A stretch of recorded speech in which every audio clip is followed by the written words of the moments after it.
All right, so we finally got our trailer finished. Yeah, I started this thing last summer and took about 2 or 3 months to finish the trailer. It started as an original 1973 Trillium 1300, 13-foot fiberglass trailer, and I ended up doing didn't intend to, but ended up doing a complete restoration on this trailer. I started calling this project the "you might as well," because everything that I put apart, it was like, you might as well do the other thing and you might as well do the thing after that. So I ended up taking it down to the bare shell, windows out, interior out, all appliances out, all the woodwork, all the hardware, trailer, the fiberglass shell off the trailer, painted the trailer, did a color change, did a pure white with a seafoam mint green lower portion. I really like these colors. They're period correct. So I thought it was a great color for the trailer. And I actually reused the tires because they still had a lot of tread on them, although they're really old. Maybe they're like 25 years old, but they still had a lot of tread, so I thought we'll just use them up. I took the windows out and put new butyl tape on the windows to prevent them from leaking, polished all the aluminum, and replaced all the hardware. All the hardware was rusted, so I replaced all the hardware. And actually, when I took the windows out, all the wooden framing inside the window was rotten as well, inside the fiberglass. So I replaced all the wooden framing in the trailer. I did the belly band delete. So there's normally a metal strip here that prevents the trailer from getting bumps and stuff. It isn't structural. I completely removed it. I removed the metal rivets in the fiberglass because what happens is the metal rivets start to rust, they start to expand, and then it deforms the fiberglass. So I removed all of those, filled it, refiberglassed it, and then painted over it. So that's all new.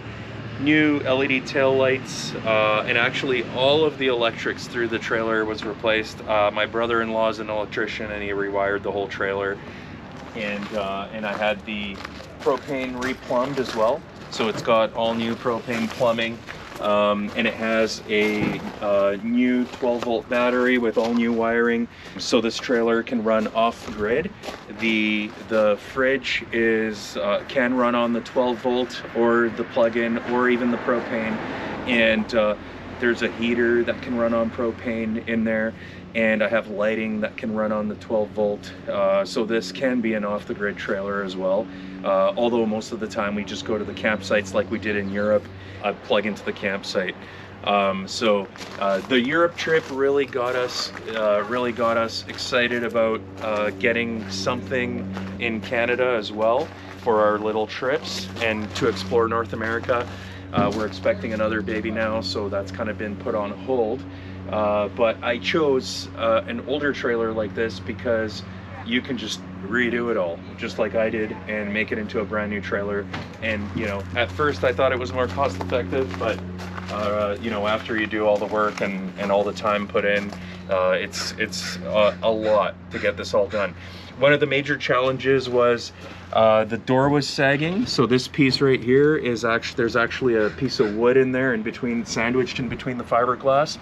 And what I did as a solution was drill it all out and fill it with epoxy, which is a lot harder than wood. And then I was able to drill hinges into the wood. So I did the epoxy both on the door and on the trailer, and now it's rock solid.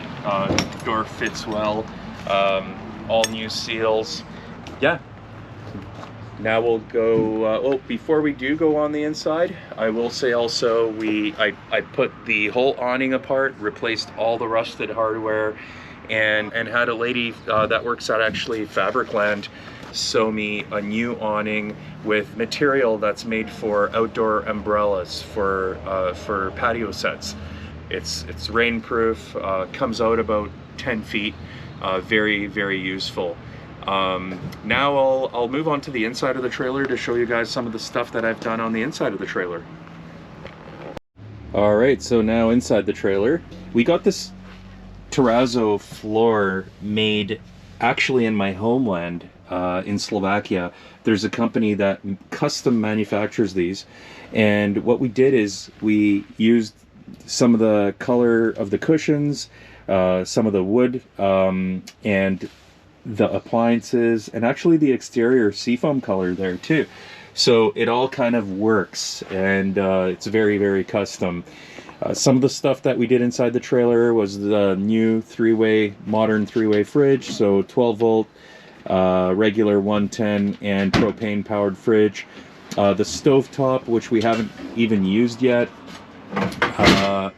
but that's good for kind of making tea or coffee, just warming up some oatmeal in the morning. I had the sink cover made out of cutting board material, so that's custom.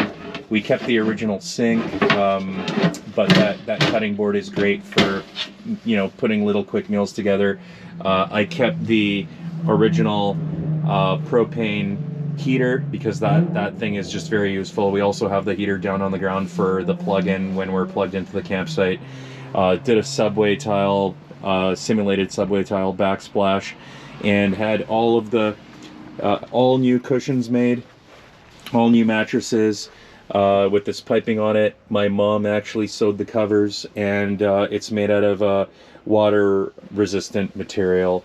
The ventilation with an electric fan, two-way fan, so it'll either push air out or suck new air in, and an all new LED lighting. Dimmer too. On a dimmer switch. That was part of the rewiring. And all new cabinetry. I reused the original mirror. I thought that was kind of cool. And this turns into a dining set as well. So the table comes up and there's cushions to sit on that then turn into the mattress. Yeah, so the whole trailer was completely overhauled. You have a detector as well that you installed, which is really safe for this kind of heating. A smoke detector and a propane leak detector, which is actually to code on one of these because we have a propane heating system. One thing I forgot to mention on the outside is I installed this plexiglass window protector instead of the big ugly plastic Trillium cover. So yeah, that's our trailer. We're really excited to do the Pacific Coast Highway. Is the really big trip that we have planned in this. And of course, there's a lot of great places to go on Vancouver Island to use this thing year round. We were going to Victoria in January and February, so we'll make some videos of that too. And see you guys later.